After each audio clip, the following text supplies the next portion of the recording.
It is now 5:02, Tuesday, September 12, 2017.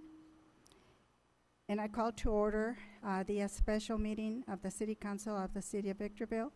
And the City Council seating is the Library Board of Trustees, Southern California Logistics Rail Authority, Southern California Logistics Airport Authority, successor agency to the Victorville Redevelopment Agency, the Victorville Joint Powers Financing Authority, the Victorville Water District, and the Victorville Housing Trust. May we have roll call, please?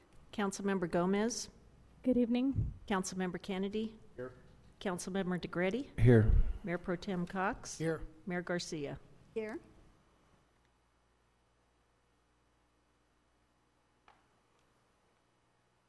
Well, this is the time and place for the general public to address the City Council on any item listed or not listed on the agenda. Per Government Code Section 54954.3, state law prohibits the council from addressing an issue not previously included on the agenda. The council may receive testimony and set the matter to a subsequent meeting. There's no one in the audience that wants to address the council at this time, so can we have closed session announcements by our city attorney? Closed session at 5. Yes, we have 3 items this evening. And we'll go Items in just A like we do on and our C are related. They are existing litigation pursuant to Government Code 54956D1.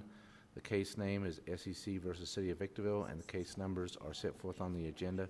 Item A on behalf of the City Council, item C on behalf of the Airport Authority. The other item is item B on behalf of the City Council, anticipated litigation pursuant to Government Code 54956. Excuse me, 9D2, and the facts and circumstances related to that are set forth on the agenda. To the extent there's reportable action, we will report either at the conclusion of the closed session or at the commencement of the 6 o'clock regular session. Thank you. We will now recess to closed session, and our special meeting convenes at 6 p.m.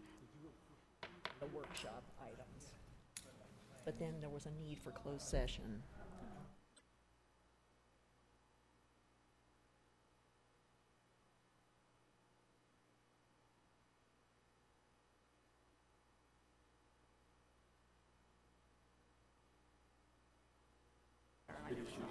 Gotta really be careful. Well, we don't know what's going on with this. Yeah. It is now 6 o'clock. Today is Tuesday, September 12, 2017, and I call to order this special meeting of the City Council of the City of Victorville. And the City Council sitting is the Library Board of Trustees,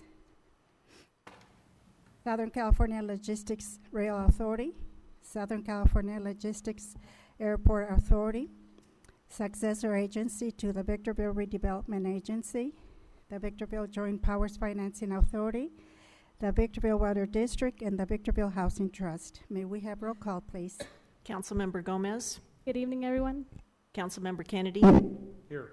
Councilmember DeGretti. Here. Mayor Pro Tem Cox. Here. Mayor Garcia.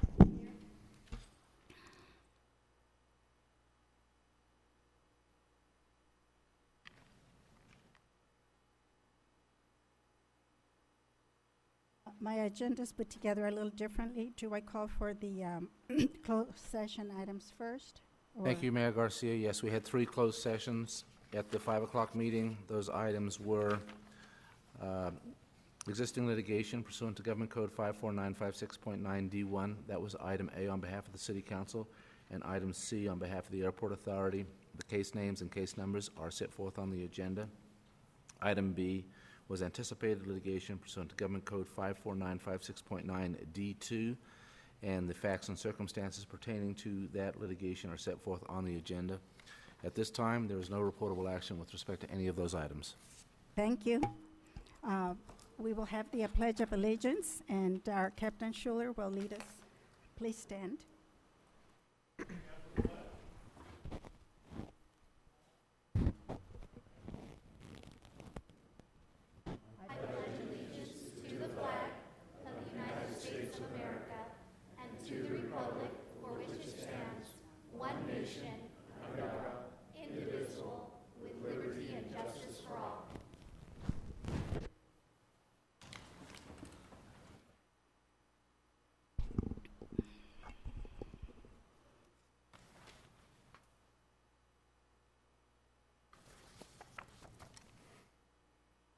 Madam Clerk, did you want to read the public statement first, or should I call out the agenda items?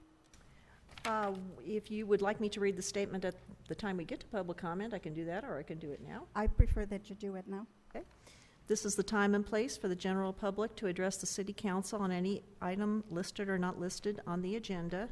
Per Government Code Section 54954.3, state law prohibits the council from addressing any issue not previously included on the agenda. The council may receive testimony and set the matter to a subsequent meeting. Comments are to be limited to 3 minutes per individual or less as deemed necessary by the mayor, depending upon the number of individuals desiring to speak. All communications are to be addressed directly to the council, not the members of the audience. This is a professional business meeting and courtesy and decorum are expected. Please refrain from any debate between audience and speaker, making loud noises, or engaging in any activity which might be disruptive to the decorum of the meeting. Any person or group who interferes with the conduct of a city council meeting by willfully interrupting and or disrupting the meeting is subject to removal. A peace officer may be requested to assist with the removal should any person or group fail to comply with an order of removal by the council. Any person or group who resists removal by a peace officer is subject to arrest and prosecution pursuant to California Government Code Section 54957.9, Penal Code Section 403. Thank you. Madam Mayor, are we going to move public comment? No, I just wanted to make sure the public understood that refrain from loud noises and such. My whole purpose of that. We have I'm sorry, two- Madam Mayor, we couldn't hear you quite clear. Is a microphone? Can people in the back hear everything? Okay, thank you. We have two items on our agenda tonight.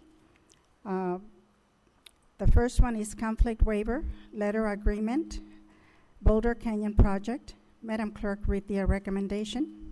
The recommendation is that the City Council approve the conflict waiver letter agreement with Braun Blazing Smith Wynn PC, authorizing simultaneous representation of the City of Corona and Victorville in the negotiation and development of an agreement permitting Corona to provide scheduling coordinator services to Victorville for electric power from the Boulder Canyon project. Thank you. This item here, is this for our city manager or? We do need a motion to approve it on behalf of the council to approve the conflict waiver letter. Second? Motion by Mr. Kennedy, second by Ms. Garcia. All those in favor? Aye. Those opposed? None opposed. Motion carries unanimously. Now we move on to item number 2, discussion and possible action regarding cannabis policy options. Madam Clerk, read the recommendation. This information was compiled for discussion purposes. Any subject action or further direction for staff is at the discretion of the City Council. Thank you. Madam Mayor, members of the council, if I could just sort of do a brief introduction into the council discussion on this. The council has had a couple of different workshops on this issue, some of which I think there was a misunderstanding about the purpose thereof. This item is intended to essentially start over with the city's governance and regulation of cannabis, both medicinal and adult use. There have been a few changes since the council last considered this. To a certain degree, and I'm not the attorney, but to a certain degree, the medicinal and the adult use have been somewhat kind of mashed together for retail purposes. But what staff has done is put together a couple of different decision trees, should you choose to use them as a tool, or you could also walk through the discussion in the actual written agenda item. It talks through the personal use, the cultivation, personal cultivation, medicinal versus adult use, licensing, ultimately getting to potentially taxes and fees and other issues, and then finally implementation, each one of which ends with policy decision points for the council. The way I've tried to explain this to those that have asked is that our intent in setting it up in this way was for the council to be able to have a meaningful dialogue about these issues, and sort of get to a point of governance regulation that the majority is comfortable with. If at some point, as you walk through these options, you hit a point that a majority is not comfortable, then it would not make sense to continue to move on, because there's sort of steps along this continuum of regulatory options. So I do want to thank Janelle Davidson, who I actually asked to step out for just a moment to check on one thing for me, but she's the one that put this together with the help of our Assistant City Attorney, Tara Taguchi, on the end, in order that the council can have as much information as we have at this point. So what staff is looking for tonight is some direction about how, if and how, the City Council would like to regulate the marijuana, the cannabis industry. There are certain things that Prop 64 allows for that is in conflict with our current ban, and that's recognized in here. City cannot ban personal use of marijuana. The city cannot ban personal cultivation, but it can regulate personal cultivation. And it essentially walks you through the options. And so with that, I'd love to open it up to any questions the council may have about any of these issues, and we'll do our best to answer from both a legal perspective and a staff perspective. But that is the extent of my presentation. Go ahead, Jim. Question. The calls that I've gotten are not so much what to approve or not to approve. Promises of riches, which always gets my attention.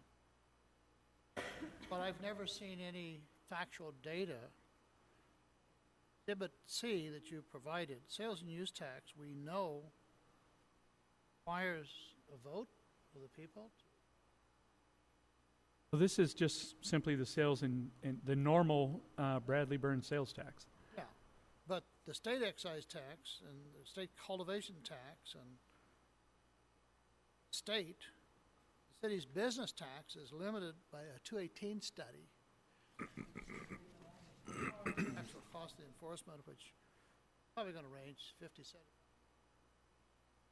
And the excise tax, not a sales tax, and that has to be enacted by the voters. And huge amount of misinformation floating around, and I'm wondering if staff was going to address that particular issue at some point.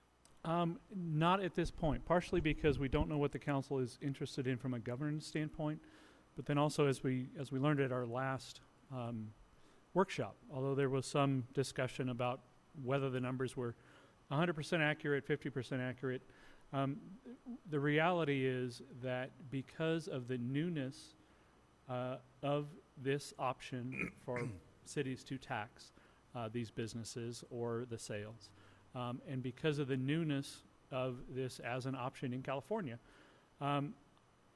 staff is not comfortable recommending that you make a decision tonight based on a revenue outcome, based on a revenue projection.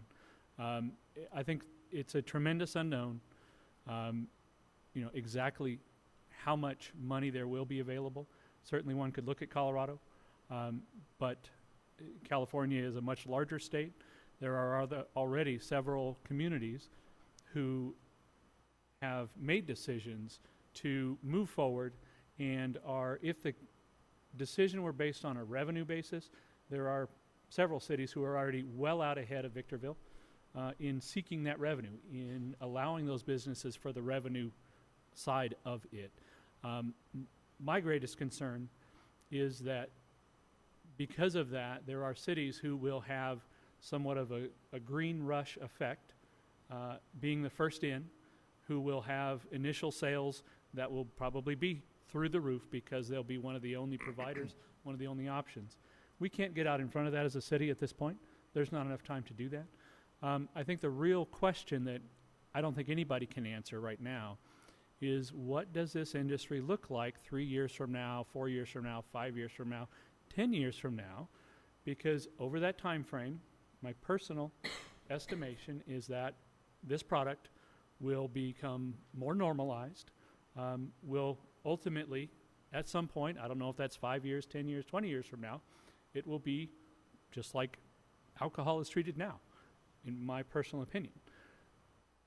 When that happens, or as that happens, those initial green rush communities who have that windfall because they were the first in to that revenue stream, ultimately that revenue stream is going to go elsewhere.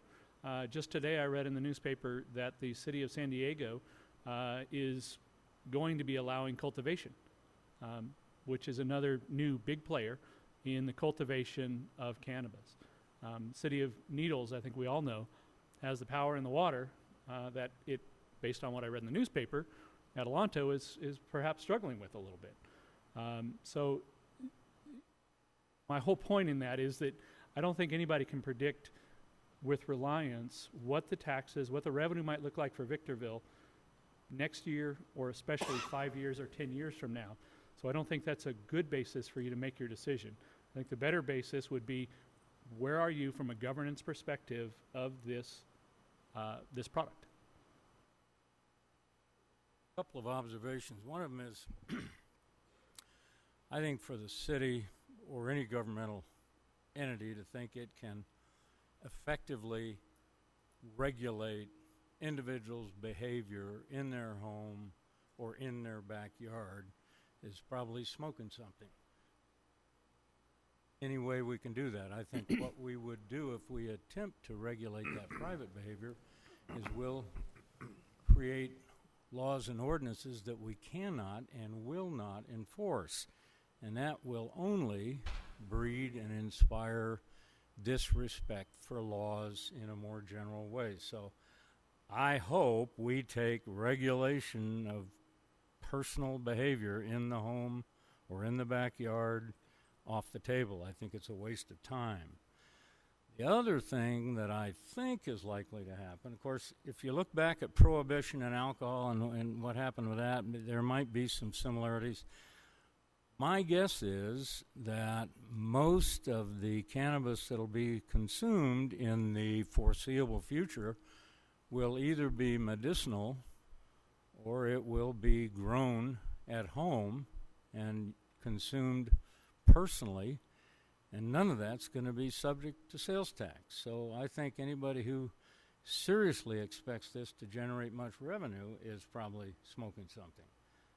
I think it's, I hope we get some revenue off of it, and I suppose if we have retail outlets, I hope they are taxed, and I hope that produces something. But I don't think our decisions ought to be driven by a hope of a tax windfall.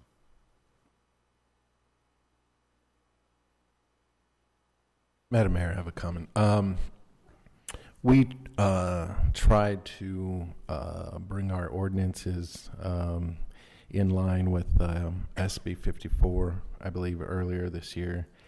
And so when you ask 5 council members their opinion on 7 items, you might get a little different feedback from each one. So just to make this simple, I believe we already have ordinances on the books, and my intention or my vision was that we were going to bring those ordinances up to date with SB 54, and so much in line with what we've already got. So that's where I was hoping to go, and I just want to let you know.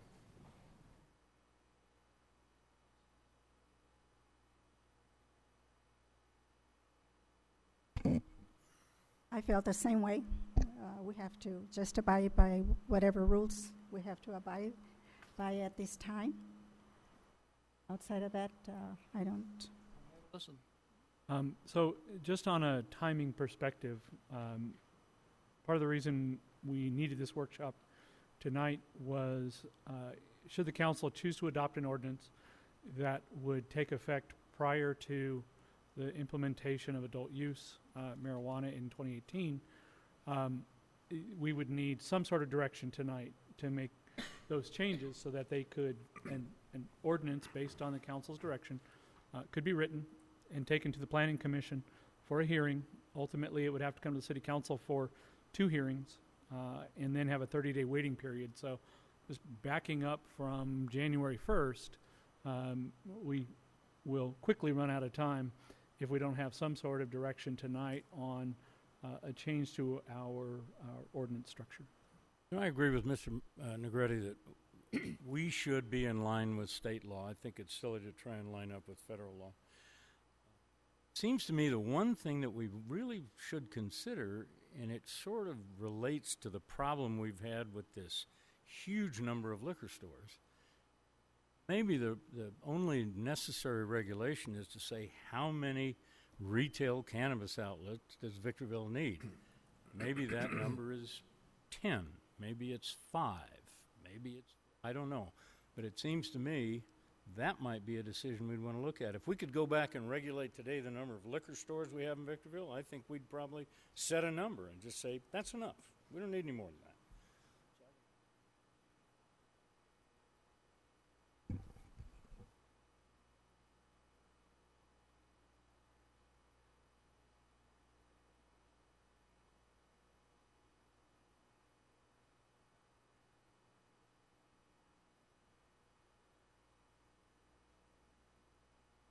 If we have no more discussion, should I be moving on to public comments then? Well, I think there's comment cards on this item that people want to speak on this Well, item. if there's no comments, I would like to proceed with some of the comments that I have as well.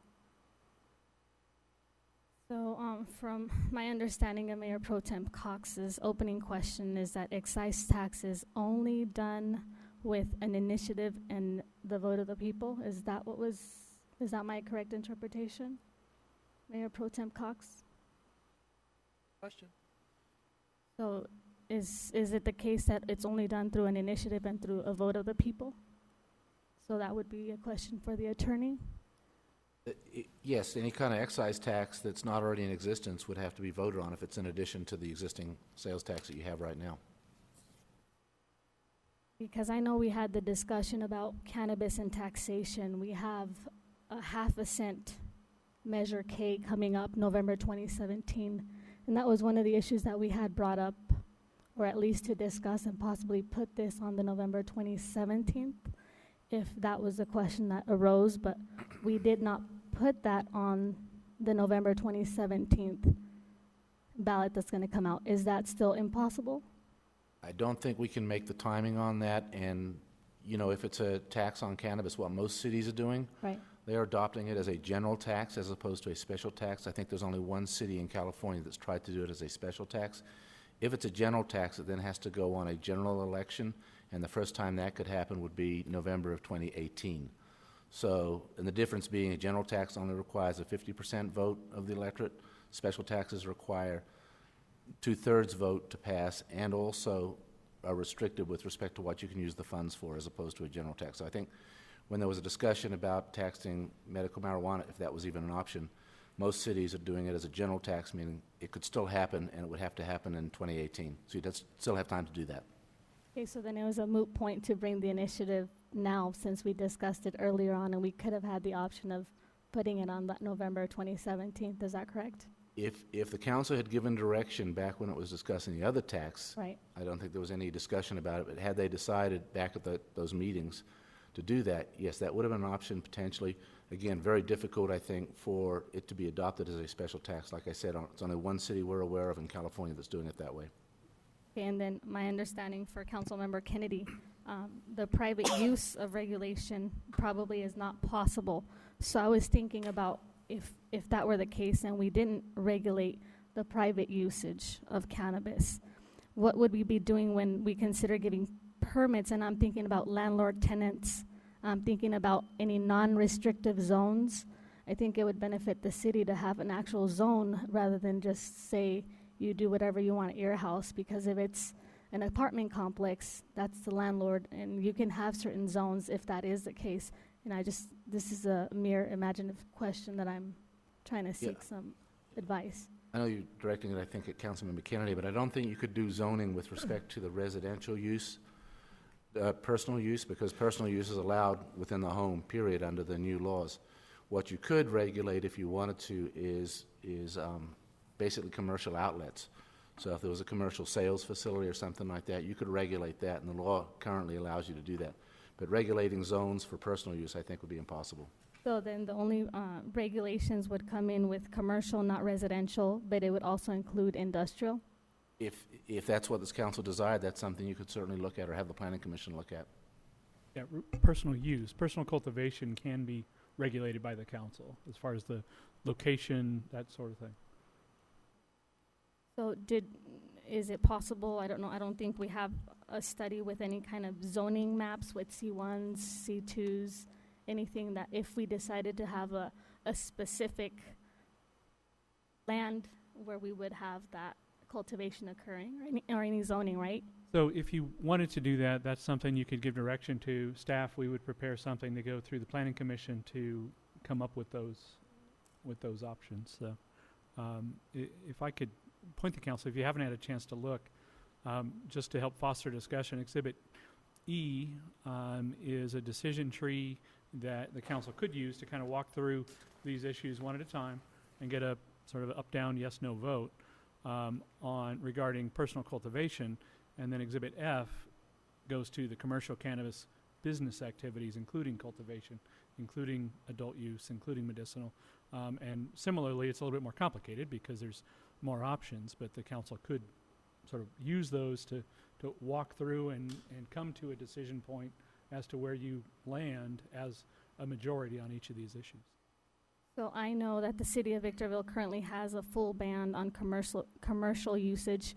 We have not addressed the personal or the medical side of it with Trailer Bill 94. And I know if we didn't want to make any decision and do no type of regulation, January 18th comes forth, and then the state would supersede whatever the local municipalities have in place. Also in regards with Prop 64, SB 54 is sanctuary cities. That's not of a discussion here at this point, so I thought I'd make that a little bit clear. And I still have a... Councilmember Gomez, I apologize for interrupting, but I didn't want to get too far away from one of the comments that you made.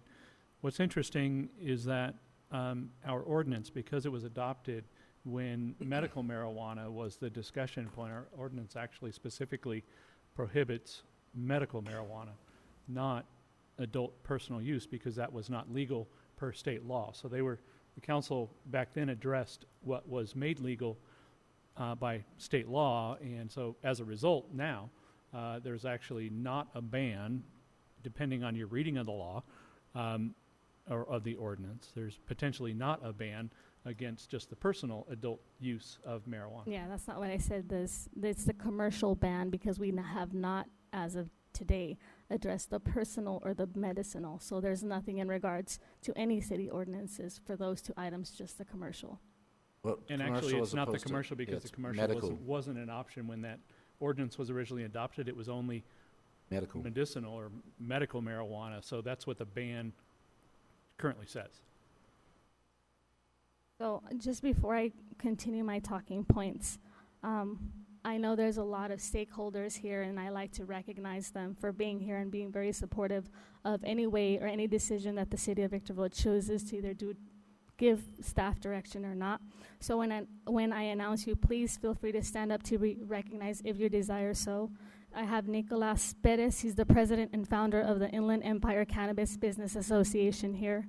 This association prepares businesses to apply for the licensing, provides businesses financing, insurance for property equipment and crop and green energy solutions for large numbers. I also have Mr. Alejandro Topete, Jr., the Secretary of Firehouse Healthcare Industries Incorporations here. I have Jose Curiel, the founder and CEO of the Medical Marijuana Educational Center, MMEC. I have Stephen Figueroa, a government corporate relations for the McGuire Brothers Enterprise. I have Caesar McGuire from the McGuire Brothers Incorporation. I have Diana Holt, Secretary of High Desert Cannabis Association, HDC, with President Tim Graston here also of HDC. I have Stephen, the board member of Firehouse Healthcare Industries Incorporated. I also have community residents here. Ana Guzmán, muchas gracias por tener cuidado de tu ciudad y estar aquí hoy en día. So thank you, Ana, for being here and supporting your community. I also have Francis Schwalwicker, CEO of Mary Jane University Cannabis Education. We have with us also Manny Serrano, a businessman in Victorville for the last 10 years and a resident for over 20 years. We have Scott Markovich, a very good friend and a supporter of cannabis, and many, many other people here that I'd like to take the time to say, but I know I might be overstepping my bounds by saying everybody's name here. So some of the talking points: taxation and regulation of a highly profitable industry would provide a financial windfall of revenue for the city of Victorville. Most importantly, it would serve to promote public safety. So we know that the more law enforcement we have out in the streets, the less we have crime of increase. Also, other benefits to the community: we have communities throughout California that have already voted to approve the regulation and the taxation. Most recently, we see the city of San Diego. This additional revenue can be allocated by the city of Victorville, city officials, to meet the needs of the city. Dispensaries, if that were one of the parts of regulations, would boost the local economy and create jobs. Consumers are counting on its local officials to provide them with a safe product. By choosing to tax and regulate cannabis, Victorville would enjoy more than a guaranteed revenue stream. It would serve to provide residents and medical patients safe access to quality cannabis that has been tested for safety according to the California state standards. And this is in the same regard to alcohol regulation. If you remember, Prop 64 mandated that all cannabis is required by state law of California to be scientifically tested to meet quality and safety standards. There's also benefits to the public safety. Having a sound policy and regulations in place will assist the California Bureau of Cannabis in regulating itself and allow the city of Victorville to enforce its own rules. By controlling cannabis in the community, it also works to eliminate the black market, which is the aim of the Bureau. When the prohibition of alcohol ended, so did the black market, which had brought with it the criminal enterprises. People are no longer dying by consuming alcohol out of lead containers, and there isn't a single San Bernardino County Sheriff's deputy serving today that is arrested or has been in a shootout with a bootlegger. So why? It's because organized crime for alcohol cartels effectively ended. Ironically, as a result of taxing and regulating alcohol, it is actually more difficult for minors to obtain alcohol. As a prohibited substance, it's much easier to acquire. It may sound counterintuitive, but regulating cannabis has the same effect, while garnering profits that can be allocated for educational awareness for teens. And as most of you know and are aware, it's easier for a minor to acquire. It's less easier for the minor to acquire cannabis and even heroin and methamphetamine as it is alcohol. Why? Because alcohol is regulated. The federal government estimates that 60% of all revenues enjoyed by drug cartels is derived from unregulated cannabis. By moving financial profits from criminals, public safety is improved and funds can be used for benevolent purposes. Taxation and regulation of cannabis, in my opinion, makes sense. And we need to control the revenue taxes generated from cannabis. What I'm hearing with these conversations is that we are at best, if we send any potentialities of revenues that are being made, let's just send them to the cartels, since we refuse to accept the potentiality of taxation. Tax revenues could improve technology, fix our infrastructures, create more parks, beautification of our city, hiring more law enforcement and firefighters, and also building a smart city. 56% of Victorville residents this last November 8th election voted for cannabis to pass. I respect these voices, and I understand that now we need to provide safeguards for the community at large, and I propose that council consider a limit of companies that would be used in our city for the purposes of cannabis. And as we all know, there are very few that are neglectful with the usages, just as there are with any other pharmaceuticals or any alcoholic beverages. I would also like to make it known that this analysis, by the way it was written by both city and formal, whether it's implicit or explicit, Council opinion pushes towards a reading of voting a no for the allowance despite the 56% of the Victorville electorate, which they sought during the last election. In addition, I would focus on bringing small businesses more businesses by creating an ordinance that specifically states that services require or mandate the must of locality. For example, if ordinances include security cameras, they must be installed and maintained by local businesses if available. Businesses must show due diligence in securing necessary local services. Same for security alarms, etc. All requirements should have local contributions. I would ask that a clause be embedded in the purchasing contract or where needed to capture this essence, to focus on small business regulation. All businesses, whether they're delivery or retail, must have proper documentation. Businesses must also have workers' compensations, just as any other business would. I would like to see the creation of decent application fees and have scheduled inspections of facilities. Facilities of these businesses are to be made available to city inspection during normal business hours. For example, if there's a new application and the applicant pays $7,000, that should be divided into 2 payments. Also creating fees for inspection throughout the year to ensure that businesses are following protocols, and monies definitely should not go to a general fund. That's it. Thank you.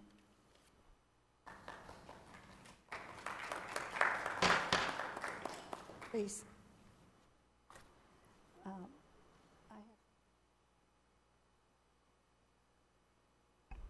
I have some cards of people that want to come up and speak. Craig Garcia is the first one, and after him will be Tim Gregston or Gregston.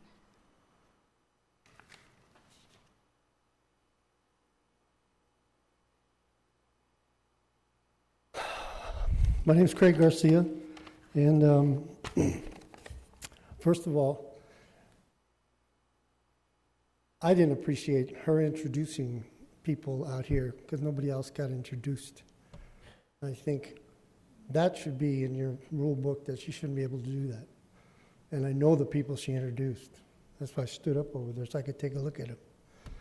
So I know what they're here for. She knows what they're here for. And that's the reason she wanted to give them a priority. But the next meeting I come to, if that's the case, I want to be introduced to. You guys know me. You can introduce me. One thing I wanted to talk about is the control of the dispensaries, these marijuana dispensaries. And what you guys were saying was controlling the number of dispensaries. That would be the greatest idea you can, because we don't need 80 dispensaries in this city. We just don't. So controlling the number of dispensaries would be key. In regards to cultivation, I believe the state law says if a person wants to grow marijuana at his house, he can grow 6 plants. Am I right? Yeah, 6 plants. But there has to be some kind of regulation. You can't just let these people grow. Every third house is growing marijuana. There has to be some kind of regulation. I know the city of Victorville can't do that because we don't have enough police. But if you guys could create an enforcement where these people can be checked on, it would put more people at ease. Put a lot more people at ease. One thing that came to my attention that I was talking to one of my cousins is the number of different marijuanas there are. There's a ton of them. So calling this cannabis or calling it marijuana in general, no, that don't even touch on it. So, I remember a couple meetings ago, somebody objected to using marijuana, the word marijuana. It's cannabis. Well, there are so many different types, you can't even call them no more. In regards to the dispensaries, again, I think that the existing dispensaries can continue doing what they're doing. You give them a time range of when they can come up to regulation. And the new regulations that the city should come up with is just basically to control the dispensaries. I know the council can ask to put together a committee of citizens to discuss this issue. And I brought this to Mr. Kennedy's attention and Mr. Negretti's attention. Put together a committee for and against, so we can talk about this. This is a big issue. This is a real important issue. And like I've said before, I'm here, my grandchildren are here, my children are here, we're going to stay here. But this issue needs to be talked about in further. It's And 3 I think you minutes, should sir. put a committee together. Your And 3 minutes I'd are be up. the first to volunteer. Thank you. Tim Cranston. And I must remind everyone that you do have 3 minutes only. Okay. Couple things. It's SB 94. Thank you. My name's Tim Graston. I'm with the High Desert Cannabis Association. Thank you for letting me talk here for a minute. It's SB 94. You know that is the law of the land now. Atlanta's doing 8,500 people per dispensary, and we believe that's a good number. And you guys can do some fees between now and the election in November. To get right down to it, you got 80 dispensaries in the high desert right now that are running on weed mouths. Atlanta's going to have about 3 or 4 walk-in dispensaries for medical. We don't know what Hesperia is going to do for delivery, but they did pass delivery a couple of weeks ago. They're going to try to do it on the medical side to comply with ALMA. You're going to have about 15 legal licensed places in the high desert if you in Apple Valley do nothing. That leaves 65 people that are going to be out there running the black market. Whoever gets the licenses will not be able to compete with those people because we will have to be charging 27.5% tax. If we have to charge 27.5% tax and we are up against people in your city that are not charging any tax at all, we cannot make ALMA work. So we're begging you to please allow legal, safe, responsible access.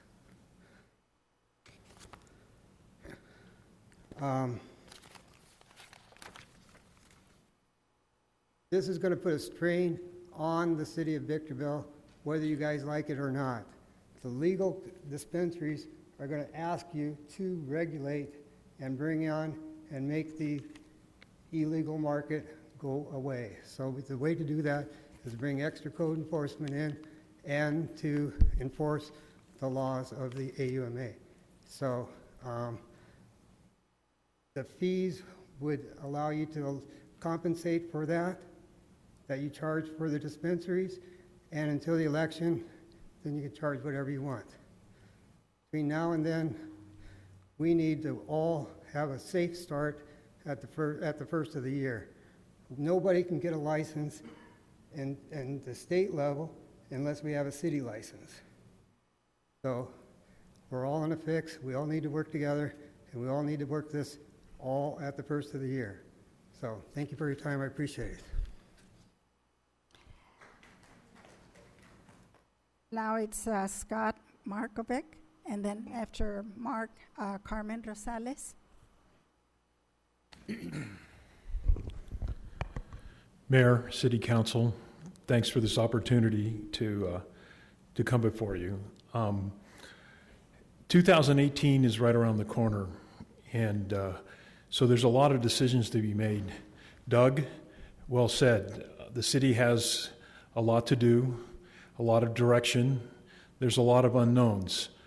I sense with a lot of you, and I think it's the right direction, a lot of caution on this. This is kind of a lot of uncharted waters. You as city council members understand state mandates.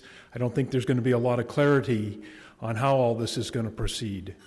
And typically, regulation becomes a slippery slope for cities because this is where the buck stops here, and especially on free markets and if they meet the requirements. But there probably isn't any real definitions of what the requirements are and how it will be sold. So again, there's going to be a lot of work on that.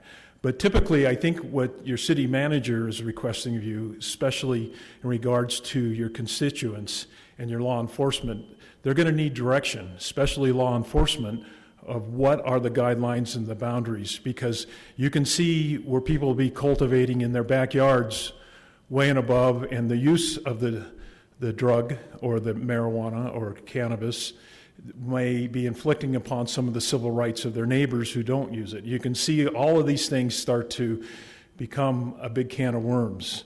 So I like your cautious approach, and I think it's good for law enforcement too, that we go cautiously, because there's going to have to be a lot of clarity that comes with time and stuff.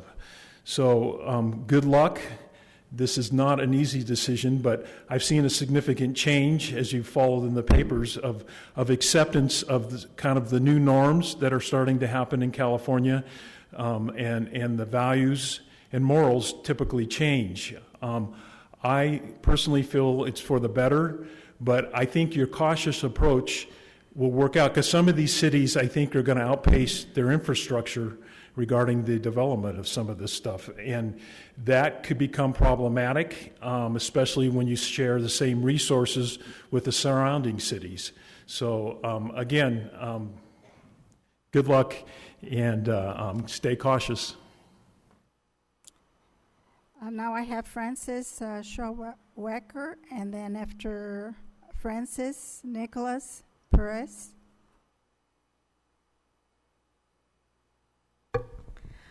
Good evening, Madam Mayor and members of the council. Thank you for receiving our comments today. And I wanted to remind you, part of the reason that we are here is because there's a lot of sick people that are in the high desert. There are people that are suffering from seizures, people who have Alzheimer's, and people who are suffering from cancers. They're dying from cancer, and they're finding some benefit with the use of cannabis as medicine. I'm not asking you today to accept cannabis. I'm not asking you to choose that for the city. I'm asking you to open your mind and let people choose that for themselves through regulation. We, as local cannabis businesses, are asking for the council's help. We know that cannabis is here to stay. We have a majority of voters in the state and in your city who have voted and passed Prop 64. So now what do we do here? How do we handle this situation? We are asking for regulation for quite a few reasons. It is a cash-based business. A lot of vendors do find themselves with large amounts of cash. Sometimes some of the employees that do work with the delivery services find themselves with large amounts of cash, and sometimes that makes people uncomfortable and leaves them open for crimes to happen. Another thing is we need access to banking so that we have a place to put the cash. We also need access to business services. We need insurance. We need health insurance. I don't sell, transport, distribute, manufacture, cultivate marijuana. I do have an education business because, just like the city manager mentioned, we need to be educated about this. There's so many variables that are shifting right now with all the different regulations as they continue to shift. We don't know what's going to happen, but what I want to do is help educate people along the way. I want to help bring them accurate information. I want to talk to them how it could support their body, and I need a business license to do so. So I thank you guys for being open-minded and hearing our comments here today. The last thing that I wanted to say was that by helping these local businesses, you're protecting moms and dads and grandfathers. You're protecting their livelihoods and their businesses. I have 3 small children, all 6 and under, and I'm a pretty busy woman, but I do make my business with cannabis, and you protecting the local people will help keep those big business people in New York and keep money in Victorville. Thank you.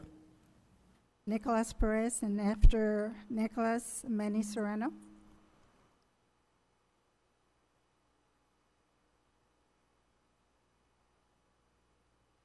Good evening, Madam Mayor and esteemed members of the council. Thank you again for allowing our comments to be heard here. And what I simply wish to do is actually just simply inform you that you do actually have an advocate here in the Inland Empire. Our association, the Inland Empire Cannabis Business Association, is exactly that. It's a membership of business owners, and strictly pertaining to the idea of a business, we're here to help our business owners that do want to make the full conversion, that do want to be regular businesses in the city, promote their business legally. But the biggest thing is that we're also here to work with you. We want to work with different cities at this level to be able to create maybe a pre-certification process, so that way you know someone applying for a license knows how to run their business, knows the ordinance, knows the law, knows the zone, and knows how to run something profitable. That can be revenue. And yes, Mayor Pro Tem, you made a great point, is the idea of just saying just the sales revenue is going to bring great riches to the city. That's not the case. But when we have the right amount of businesses here that are regulated and that are overseen by the city, the ancillary benefit that someone's going to have a real living wage, someone's going to be able to go spend that money at regular places, at Kohl's, at Applebee's, at other places, that's the ancillary benefit that when we can get this right, we can actually promote growth within the city, jobs within the city. And so what we look to do is bring our members that are ready to be proper businesses, bring them to a forum maybe with you, bring tax professionals and other industry professionals that have been doing it legally in other states to create the ordinance. We have the opportunity to do this right, especially in California. With the blank slate, yes, there's a lot of unknowns, but that means that we're able to actually put together something that benefits the city, that benefits law enforcement, that benefits business owners, and with all those three working in tandem, they can really, really benefit the area that we're in, the city that we're in, the county that we're in. And all I wish to do is simply say our service, our association is here to work with you to make sure that these unknowns, we could bring a professional in to say, here's how we've done it successfully. When we talk about tax, how to really make it beneficial here first and not the block idea that's just for California. Colorado pulled in $136 million in tax last year just from the cannabis space, but that was for the state. If we're California, we know that most of these other states that do it legally, they buy from us a lot of times. So if we're able to engineer the right opportunity for not only our local residents to have a proper business here, but for also the other states that wish to purchase from us, we can control the market, control the ordinance, and make sure these business owners are doing something that they have a passion for in a legal manner, so that way they can be a proper member of our cities and our society. Thank you for your time.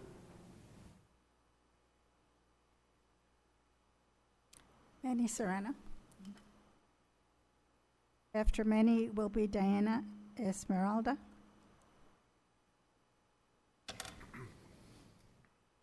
Thank you so much, Mayor and City Councilman, for Councilwoman to be able to listen to the residents of Victorville. Not only am I a resident of Victorville for 25 years, but a businessman for 10 years with the international franchise Edible Arrangements. I'm also a permit holder and a CUP holder in Adelanto for manufacturing, cultivation, and hopefully for the dispensary. And Tim here, the president of HDCA, is correct. You want to follow SB 94. You're correct. It is the merger of both adult usage and medical marijuana. That is called SB 94, and that's really the law and the regulation you want to follow. They are so well written that you really do not need an outside consultant service. That process alone, when somebody follows those regulations, they will be vetted out. Because true businessmen with attorneys, accountants, surveyors, architects are only the ones who are able to pass this threshold of these regulations and rules. It's not about allowing the citizens of Victorville to use cannabis. It is the access that you are trying to allow. And it even is not that. It's about safe access, tested product and medicine. We are not in the cannabis business. Don't let anybody fool you. We are in the compliance business.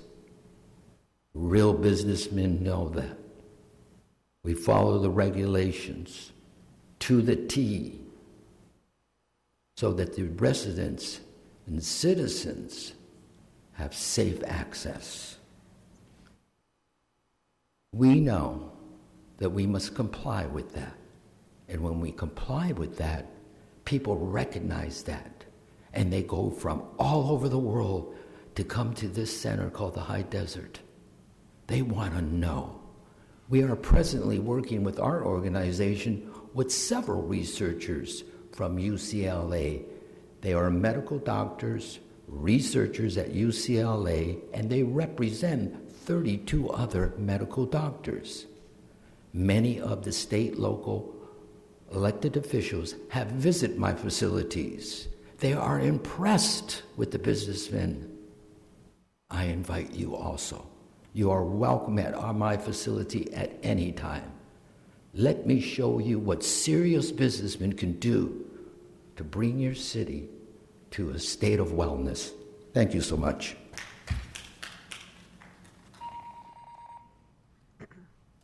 Diana Esmeralda.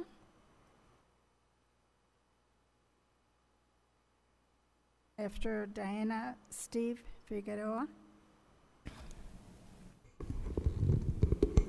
Good evening, City Council.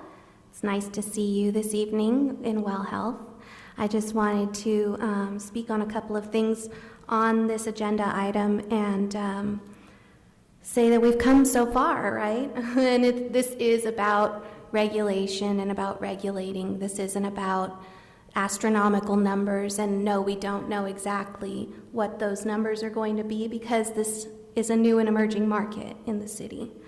So I do want to say Darren Parker has said it's going to be about 4 years before everything is solidified and we get it all straightened out and it's exactly the way it's supposed to be. So we have a little bit more time to understand the different statistics and exactly how this is going to play out in our communities. Speaking on the green rush, it's out there.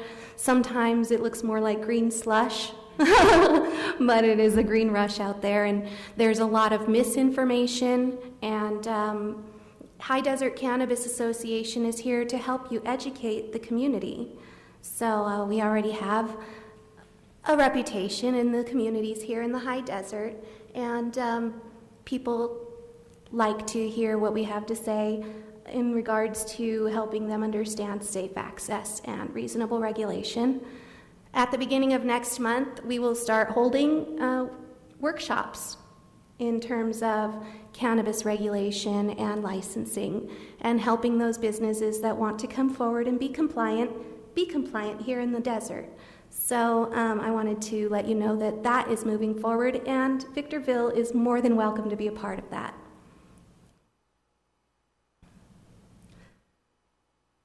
There are actually, in SB 94, it says that there is one retailer per 10,000 people. So Adelanto has decided that they would do 85 to 1, 8,500 to 1. Victorville, being a bigger city, could even go 10,000 to 1 and still be compliant with SB 94. Like I said, we would love to help you educate your community and educate your cannabis business people in the city that would like to pursue licensing and would like to build a bridge of relationship with you and with the community to be here and give you tax money, okay? And then also, I just wanted to remind you that HDCA has had job fairs for cannabis at the Adelanto Stadium during Abracadab's festival, and we did have about 300 people apply with their resumes, and not just, crazy people or people with no education, but they have horticulture educations and people with medicinal backgrounds and nursing educations and degrees. So we have to remember that people coming into this industry are not just people that are uneducated or haven't come from a business background, but there are several of us that would love to be part of a business conversation with you. We're also members of the Chamber of Commerce, helping cannabis businesses, again, with that bridge. We want to help you with that bridge, okay? And it's well known we are well known in the community, and we're willing to use that to Victorville's advantage again, I would like to say. So that's all I have to say tonight. If you have any questions, you have my email. I've sent you several emails, and I'd like to keep that dialogue going. Thank you so much, Honorable Council. It's a pleasure to be here tonight. Steve Figueroa and then Anthony Rhodes. Hi, good evening. Been many years since I've seen many of you. Jim was my old college professor.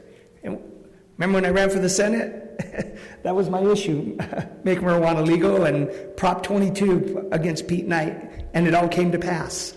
So let me go. I come from a city where, guess what? We're opening up the Cheech Marin Museum, the Chicano Museum. And we all know Cheech and Chong. So that's how far conservative communities have come, recognizing that we can create new revenue sources without raising taxes. And that's why I love this situation, and do it in a safe manner. The gentleman is correct. You do not need to employ any consultant. You got them all here because they want to do it right. I represent a number of nightclubs. It's all in the CUP, and we know that, and the conditional use permits that you permit. And one of the things I know many cities are doing, that if you've had a business coming in with a lot of violations, they're saying, hey, we're not going to allow you to open up a marijuana dispensary. You've already been cited in 3-4 other cities. And that's one of the conditions that they're putting, that you know how to run a business and you know how to do it right.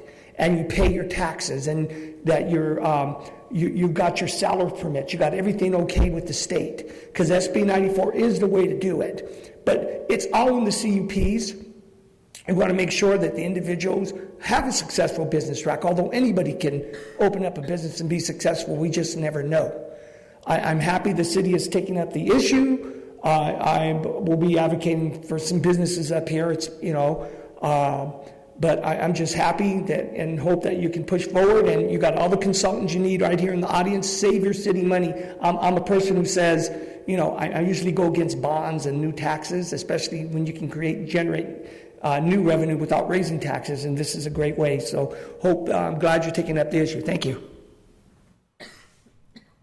Anthony Rhodes.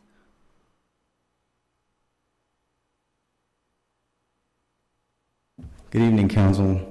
My name is Anthony Rhodes. I'm here to advocate for local businesses and agree with Ms. Gomez's statements. I would like to see, if possible, or if it's in the purview of the Council, if services are required for these dispensaries, if allowed, that they seek services from a local vendor, specifically whether that might be electronics, plumbing, whatever their needs might be. We'd definitely like to keep that money here in the high desert.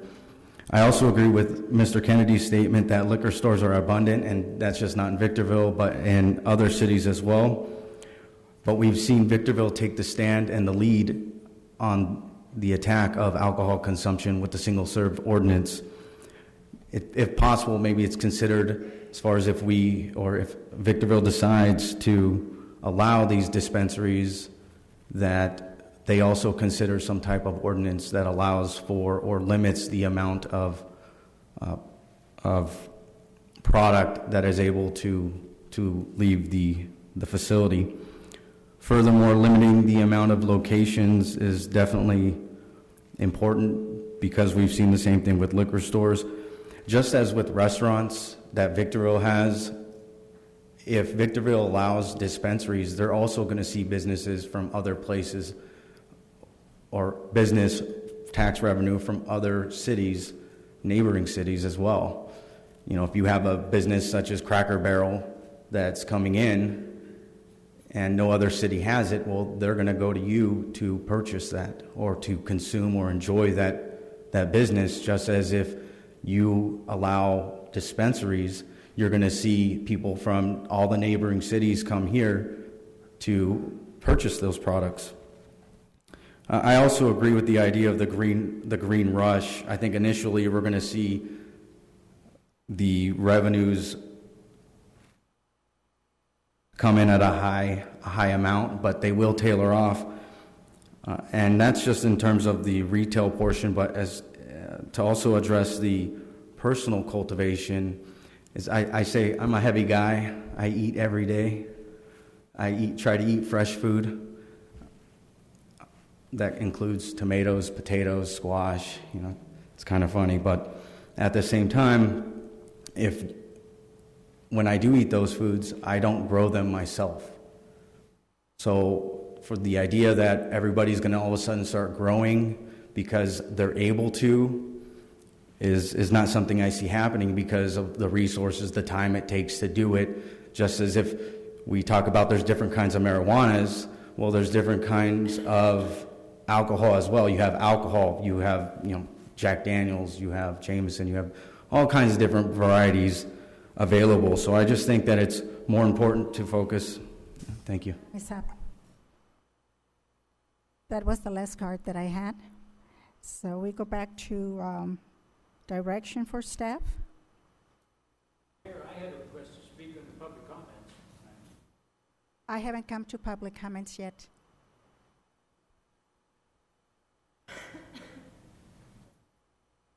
So have we decided if we are making a decision, or is this to be continued?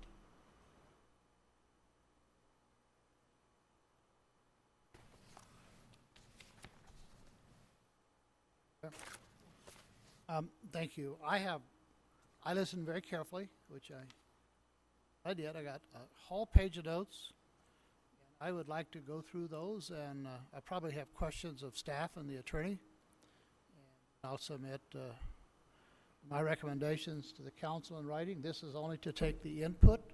We're going to have a lot of chance to submit our recommendations, to amend, come up with a proposed ordinance. Then it goes to the Planning Commission for a hearing, then back to the council for 2 more hearings. And I have seriously considered everybody's input. And when I get through this and get some questions answered from staff, I will be more than happy to submit any recommendations I have at that time. Thank you. You didn't want to read your questions now, or? No, I think it's an imposition to go spend 20 minutes asking questions that only the staff can answer, and they should be able to research and answer on those times. Well, thank you for being so considerate. Certainly, we don't ask the attorney to give a legal opinion based upon our questions here. We submit questions. He takes the time to research. I would expect staff to do the same thing. Very well. Madam Mayor, I agree with Mayor Pro Tem Cox's comments.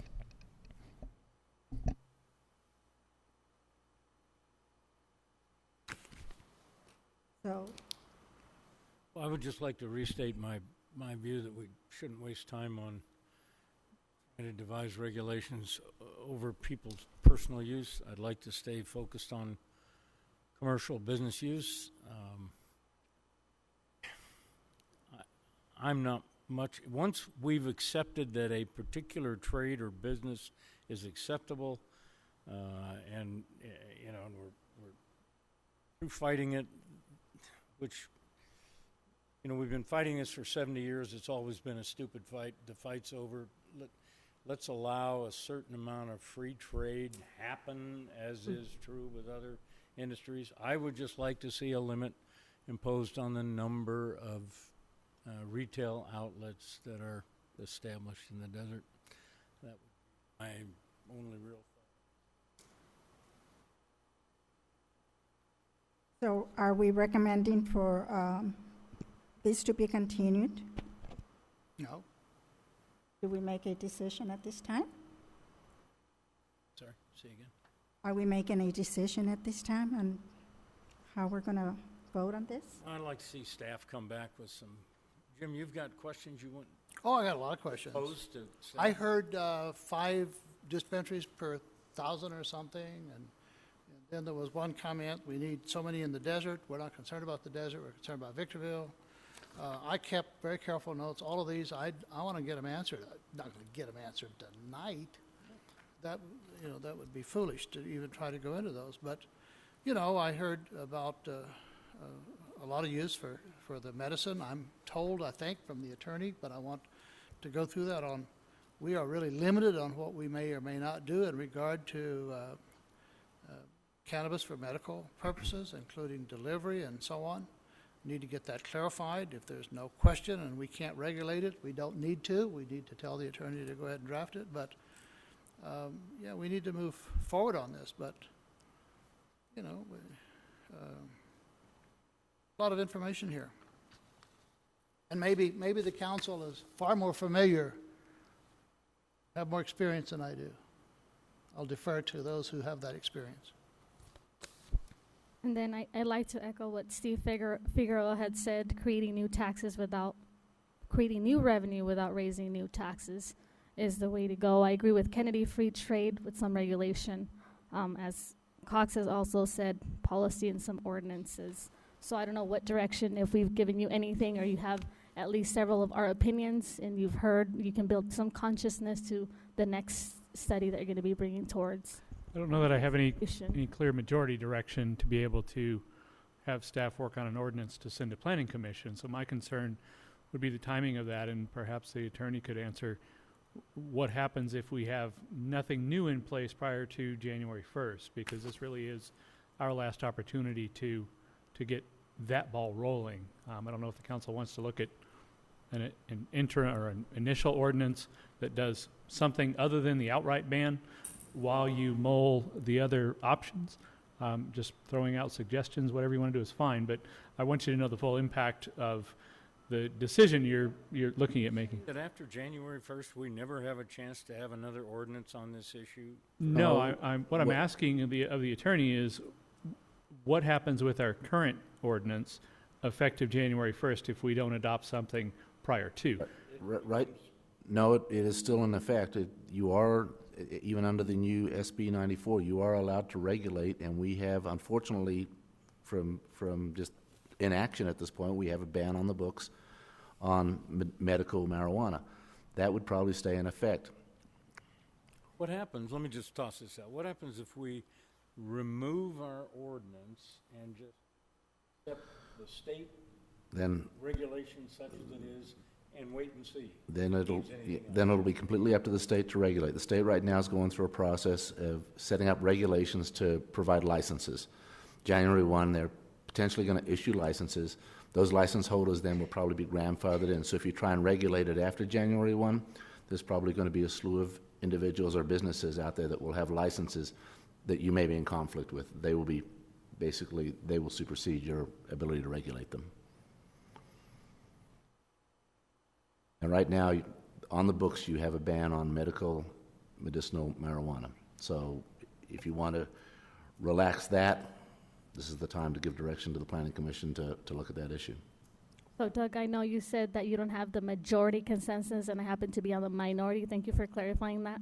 I usually know that.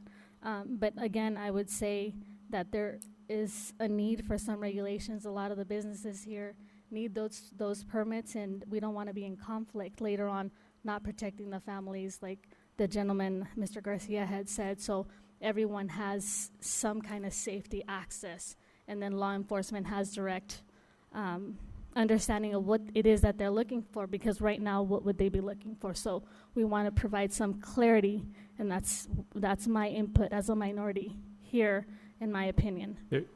Blanca, it always feels like we argue over these things, and it's not my intent. By me talking about a majority, I mean a majority, not the majority. I think it's pretty well known that there tends to be somewhat of a 4-1 council. That's not the majority consensus I'm looking for. If 3 of you agree to do something at this point to direct staff, any 3, you then become the majority on that issue. That's all I'm saying. I didn't hear 3 like opinions on anything. I heard maybe 2 here and there, but ultimately, in order for the staff to move forward with direction, I need a majority of the council to give me that direction. It doesn't matter who's in that majority. Okay, so then I'll make a motion to have free trade in consideration with policies and ordinances, which means that I agree with what Kennedy had said in combination with what Mr. Cox had said. So if you guys want to modify that and somehow bring it forth, that's fine. What exactly is the motion? So there should be some kind of regulation when it comes to commercial. We do expect free trade, and so I agree with that respect with you, and I agree with what Mayor Pro Tem Cox said that there should be some policy or ordinances. However, he has a couple of questions. So if I make the motion, someone can second it. And if no one agrees, I guess we just wait till January 1st or January 18th and we let the state do what the state needs to do. And if it's conflictual, I guess we could bring it back January 18th and start discussion again. Russ? I don't think that's a motion that gives staff much direction. I think what I'm struggling with, and I don't know if anyone else is, we have an ordinance in place that's going to create certain effects on January 1. There are some options available to us to create new ordinances. I do not have a clear idea in my mind what either of those two things are. I'd like to know what the effect of our current ordinance is. Maybe the first decision we'll want to make is to get rid of that. Then maybe we'll decide on what other sensible ordinances we should consider. Madam Mayor, I have a quick recommendation for the council. I understand what the city manager is asking for. It may be the recommendation here from me would be that he pulls the individual council members and go through the decision tree and see if there is consensus and then move forward accordingly. No, later. Later. Yeah. I have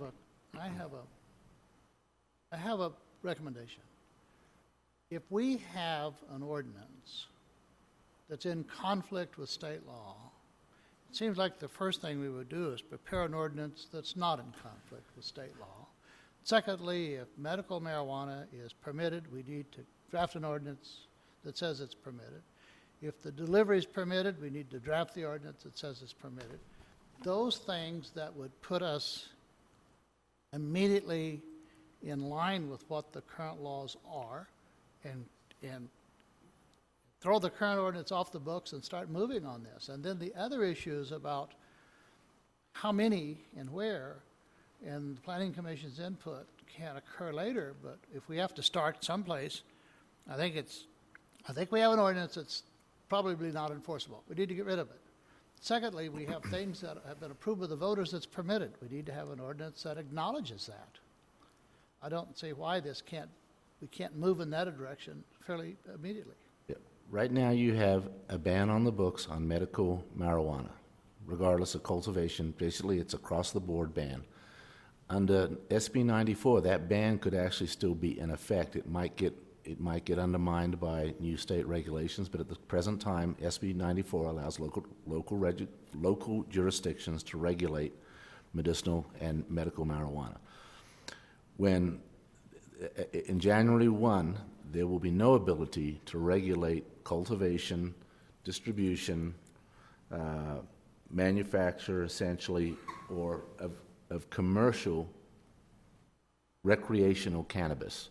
So that's going to be a free-for-all. So you're going to have a ban on the books on medicinal, and you're going to have absolutely no regulation on basically recreational marijuana. I understand. That's where you stand right now. I understand what you're saying. I appreciate it. But we already know that if we put a ban on medical marijuana and we get sued, we're probably going to lose. Not necessarily. That you're going to spend a lot of money on litigation. You may or may not I've never lose. heard the council say that we need to ban medical marijuana. I mean, we did before, but we've... Right. That's what staff's looking for, If direction. I go through the note, I was numbering how many times there was a request specifically for that and the delivery.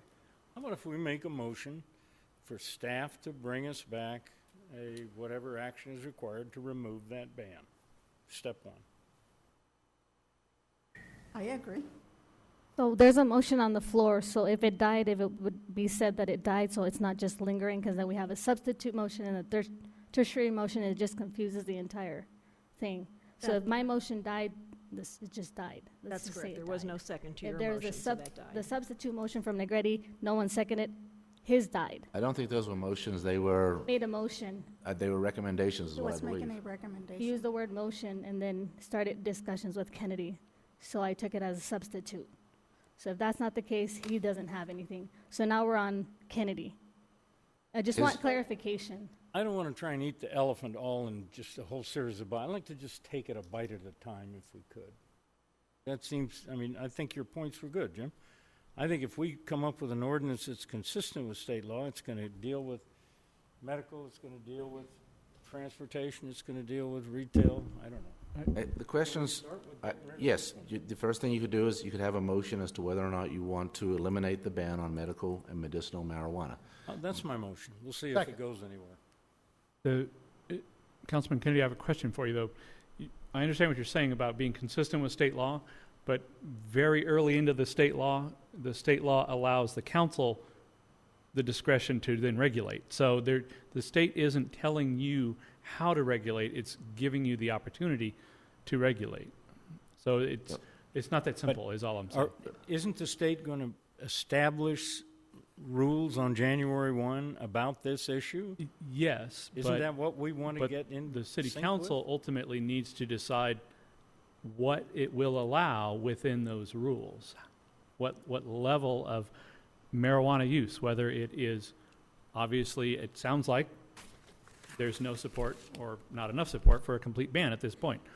Not surprising. So the real first question, if you're going to allow any commercial activities, is it medicinal only, is it adult use only, or both? That's really the threshold question. What does the commercial activity in Victorville look like to this council, if any? Perhaps you attempt to regulate the personal use, but not allow the commercial. But I'm hearing voices saying that they do want to allow commercial use. And if so, the first question is medical, adult use, or both? Sort of the threshold question. May I ask a question? Yes, go ahead. I didn't think we could prohibit the personal growth and use.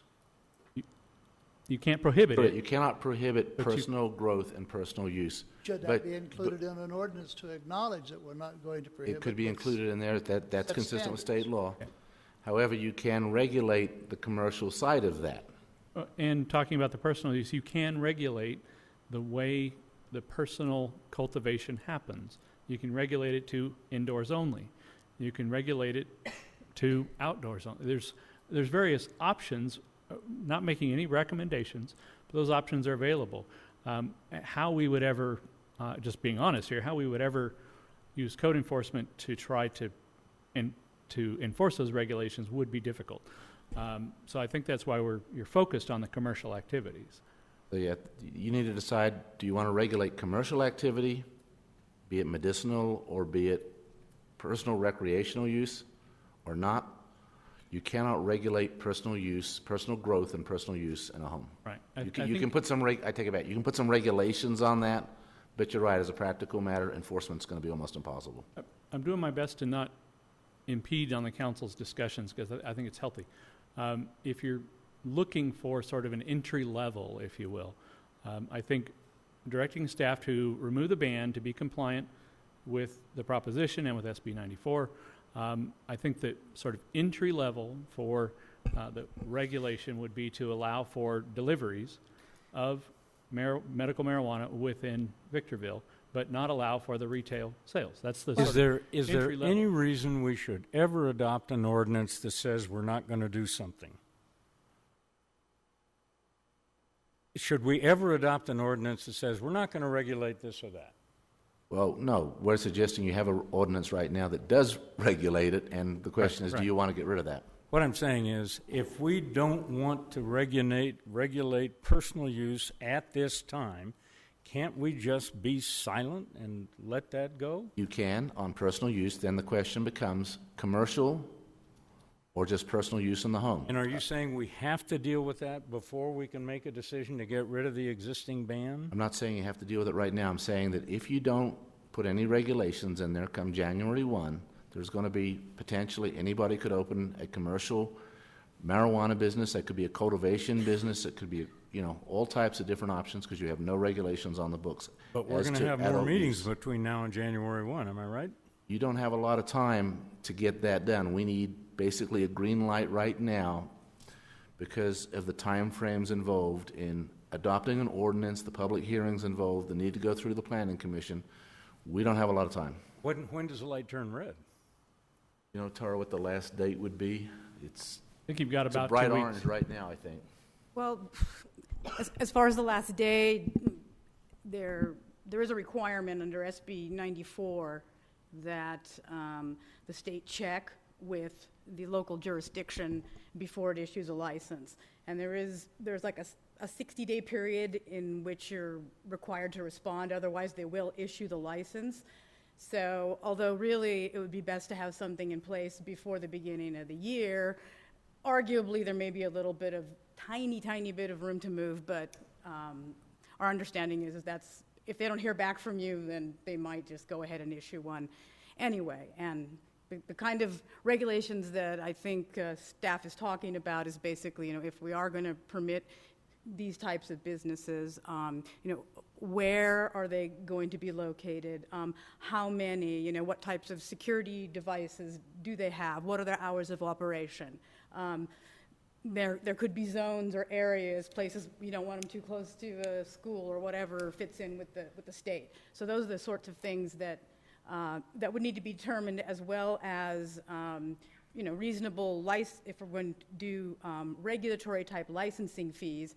They need to reflect the actual costs associated with the city's enforcement, because there could be inspection requirements on license So fees. October is basically the end of the line for us if we're going to get something done between now and We need something in September in order to meet the Planning Commission schedule, followed by the 2 hearing schedule, followed by the 30 days waiting period, if you will, before it takes effect. So, but we don't, not to disagree with our assistant attorney, we don't need the council to decide all of those things at this point. I think we have a good, reasonable staff that if you decide on what you want to regulate and give us some sort of direction in that manner, we can come up with some best practices. We can look at what other cities have done and propose things to the Planning Commission, who can mull over, make some final tweaks, make some of those decisions for you, which then comes forward as an ordinance for the council and the public to have input on. Just because it comes forward saying XYZ, this many days, this many security, whatever, it doesn't mean that it can't be changed when it gets to the council level. I want to regulate medicinal and commercial. I don't want to regulate individuals. I want to get rid of the medicinal ban. That could be a motion that would give some direction to the Planning Commission to start I'll working make on that a something. motion, and we'll see what happens. Can you repeat that? Hmm? Can you say that again? Yeah, the motion would be to direct staff to come back with ordinances that, number one, remove the current across-the-board medicinal ban, and then an ordinance that regulates both medicinal, both commercial and medicinal. adult use. Regulates. As So to where, how many. some recommendations from the Planning Commission as to where those could be located, how many. But we will then approve what they come back with, yes or no, or change it. Ultimately We're would be not making the final. We're just saying this is a direction. And I'd like to modify that motion to have specific zoning areas that we can start looking for commercial use. What? I said I'd like to modify what you just say. So what you said, and I want it to include specific zoning areas. It's just not going to be all over Victorville. It Right. has to. That's what Mayor Garcia, we know you're saying no, but it was my turn to talk. So that's what I'm asking to modify. I think that was assumed as part of the Planning Commission process. It wasn't said, so I didn't know that. So thank you Right. for the So clarification. I think if I understand correctly, I don't want to put words in your mouth. The motion is for the Planning Commission to look at eliminating the across-the-board ban on medicinal and to look at reasonable regulations of both medicinal and adult use that can be consistent based on zones that they're located in and or possibly number of both personal use dispensaries and, personal use, adult use dispensaries and medicinal dispensaries. Yeah, and this has to go through Planning Commission. Correct. And Yeah. so you're looking for, I assume, advice and direction and recommendations from Planning Commission along those lines. Is that a motion? That's the motion. Second? Second. I have a question. Yes. Again, I have a lot of questions, and I won't ask them tonight, but one of the questions that confused me was that if the personal use, we don't want to regulate something we're not going to regulate, so we're not going to mention it. With patios against one another, And so we get the complaint from the individual that has a 2-year-old, and the cannabis smoke is so heavily 6 feet away, they can't use their patio. We just say, nope, tough, we don't regulate it, because other cities are regulating that. You could ask for the planning commission to give you, then Okay. also regulation That's on. what got me when you said the comment about we're not going to regulate it. Jim, how is that different than a neighbor that plays music at 12 at night and I can't There sleep? is an ordinance against that, and you can file a complaint, and we have to enforce it. Well, I think there may be some issues that we'll want to deal with in regulation in the future. Okay. I'm just saying. Your rights, an individual's rights stop where another person's nose begins. I agree. And we can't say we're not going to regulate it. We can say we'll adopt it in the future as need arises. I'm not saying we're not regulating. I just don't want to deal with it right now. I think it's. Well, I know. I think we want to deal with it at some time when we. We begin have to see start. the problem. We have to start. The motion and this. Did you second it? No. And Oh, then second, yeah. just, Yeah. yeah, The just for, second's over here. We have to start someplace. So. and my understanding is it could be, I don't know if it's SB 94 that declared this, but I know I've seen it in other cities where 600 feet away from schools, churches, youth centers, parks, so-and-so. But that's just something, I'm not sure if that was an SB 94 or it was just the city implementing that regulation because it was state mandated or not, but I remember listening to stuff like that. Yeah, the first item in the agenda talks about the personal use and following actions are prohibited. Number one is smoking cannabis products in any location where smoking tobacco is prohibited, which is our parks and things, or within 1,000 feet of a school, daycare, or youth center while children are present with certain exceptions. So that's the existing state law. All of that would be covered under reasonable regulations, right? Yeah. And staff would be, okay. Madam Mayor, I'd just like to make a quick comment. If you look at the decision tree and the many moving parts to this, I believe a single motion is not sufficient to consider the totality of the issue that we're talking about. So my recommendation was earlier that in an interest to get consensus from the council is that the decision tree be worked with the city manager, pulsing the actual council members to make sure that he has the guidance from each one of us on many of these complicated issues. What I've heard tonight is there's not been enough discussion, there's not been enough research, there's not been enough facts, and to move forward with a recommended ordinance, I don't think we're there yet as far as the level of complexity that we're talking about. How about this? How about if we add that kind of a polling activity for the preparation of what's going into the recommendation or to the direction to the council, to the planning commission? Sure. I like that idea. I think everybody ought to have, if they have strong feelings, they ought to hear it, what they are.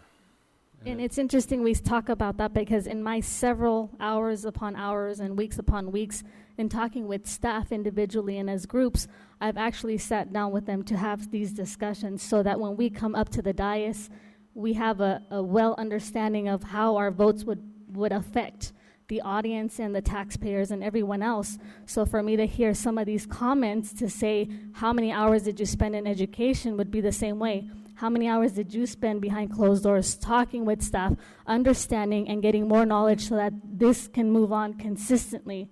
And so I wanted to say that because I'm always put on the spot in that regard.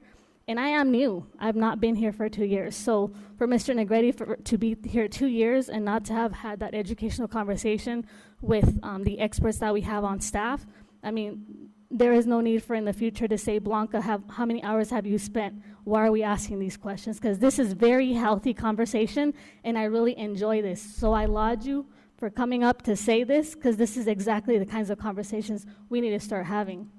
I would strongly recommend you worry about yourself and don't worry about me. It's clear with the confusion that we're talking about, the many questions that we've gone through. So don't even think about trying to lecture me about anything. How many people did you bring right here today? 5? I'm not lecturing you. I'm saying we're getting an education together. I know that. I think I'm going to change this. My opinion is that I will never vote for dispensaries. Medical delivery, yes, but I would never vote for dispensaries. That's my opinion.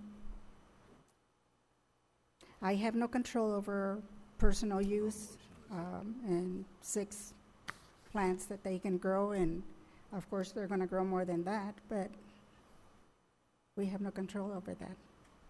There was for the record, I think there was an attempt to amend the motion, but it wasn't seconded. Was it your intent to second the amendment? Or? Oh, yeah, to add the polling, yeah, that's So fine. now that we have a motion and the motion is amended, what is the motion? There is a motion and a second, and it has been amended. There were 2 amendments. So we would vote on the most recent version with all of the amendments. Somebody read the most recent I'm not version? sure of 2 amendments. Can you? I only heard one amendment. Well, the first one, let's see. The first one was a removal of the current ordinance on a medicinal ban, and then it was amended to include bringing back an ordinance to address both medicinal and adult use, and then Ms. Gomez added that she wanted to see something in there about zoning locations that would there could only be in certain zoning locations, and that would be part of the direction. And then I think there was an addition, which was that part of the analysis before it goes to Planning Commission should be to poll the council members and get their input. Yes, right. So I think that's the motion essentially, is to direct the Planning Commission to look at elimination of the ban on medical marijuana, to look at regulation or make recommendations as to regulation of both medical and adult use marijuana, to have them look at zoning. to take into consideration zoning and Commercial. number. I think we said also number of both medical, For adult use. both yeah. medical and or adult use dispensaries, if any. And lastly, in the part of their analysis, to poll the council members with respect to the flow charts that are here, to get their input and had that all directed to Planning Commission for recommendations.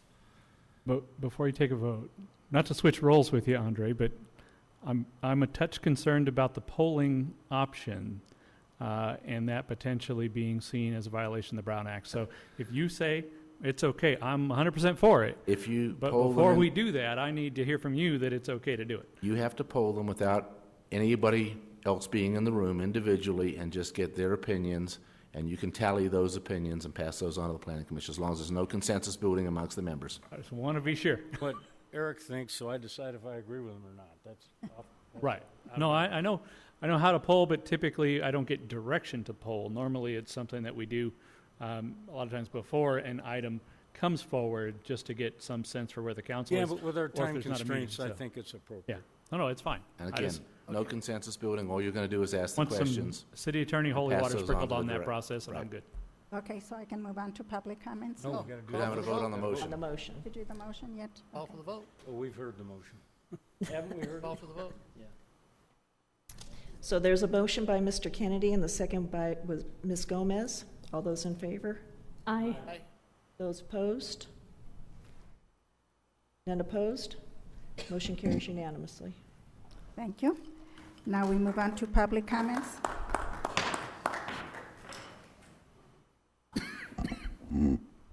People. I have one card. Bob Nelson.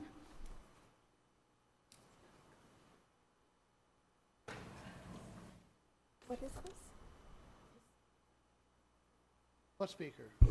Yes. Get back. Yeah, Bob Nelson. Although I live in Hesperia, I've known Victorville since World War II, when we moved in my family's ranch in Summit Valley.